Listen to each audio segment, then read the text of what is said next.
Hey everybody out there in TV land, let's do some cursive. We have gotten all the way through the lowercase cursive alphabet, with the exception of the letter Z.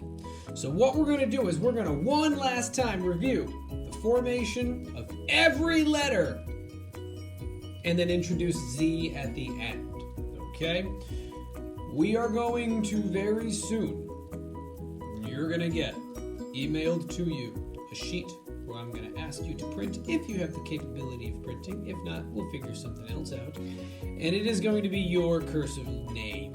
I'd like you to master your cursive signature. That is the biggest thing I need you to get able to do with cursive writing. I wish we could spend more time doing dedicated instruction like we did in class, but we're going to cut out all that other stuff and we're going to get right to the chase. I need you to be able to sign your name. So, we're going to go through every single letter. We start with the letter A.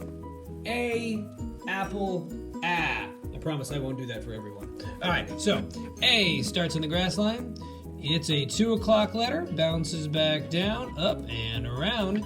The letter A. Let's zip right along to B. B goes all the way up and all the way back down.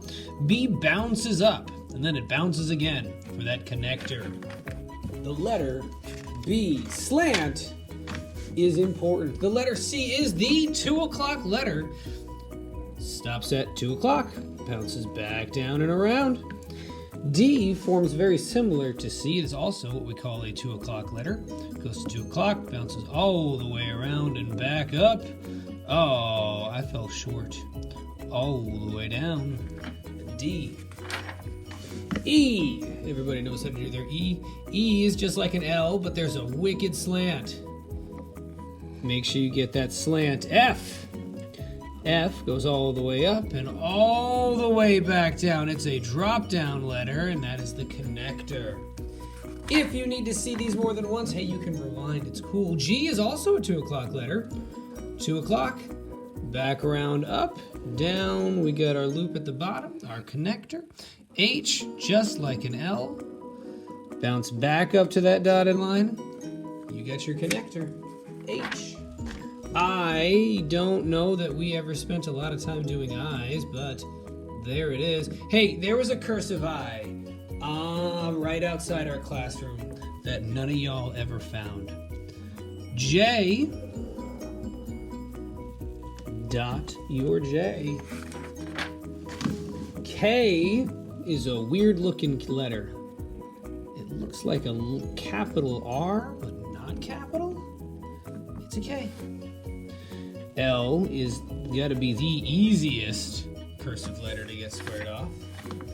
M has 3 bumps.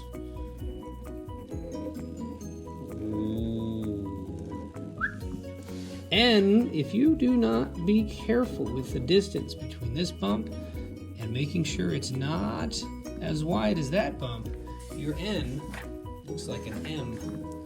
O is a 2 o'clock letter. Doesn't look like a 2 o'clock letter, but it totally is. You bounce all the way back around and you connect. Now mine's got a loop. Theirs doesn't quite show a loop. Loops are cool, man. P.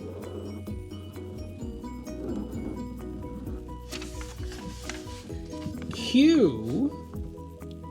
Now Q is tricky because when you go back down, if you don't bounce to the right, you're going to end up making a G.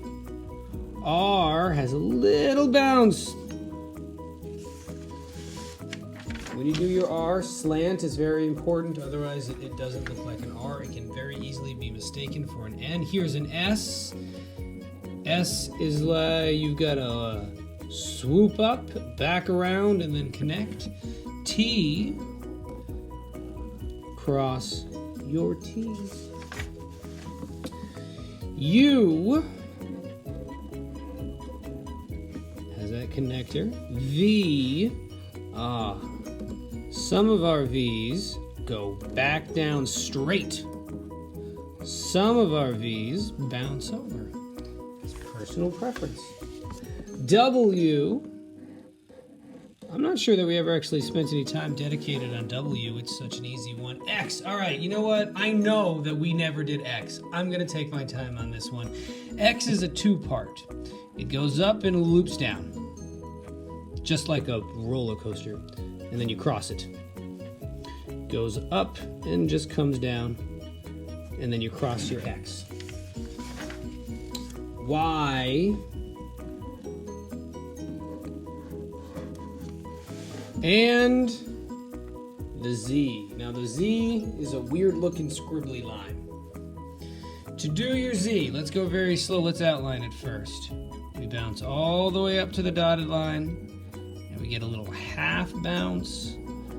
It becomes a drop down letter. It is not at all like the Z that we have in print. And so it becomes very difficult for people to manage. We have gone through every letter in the lowercase portion of the alphabet.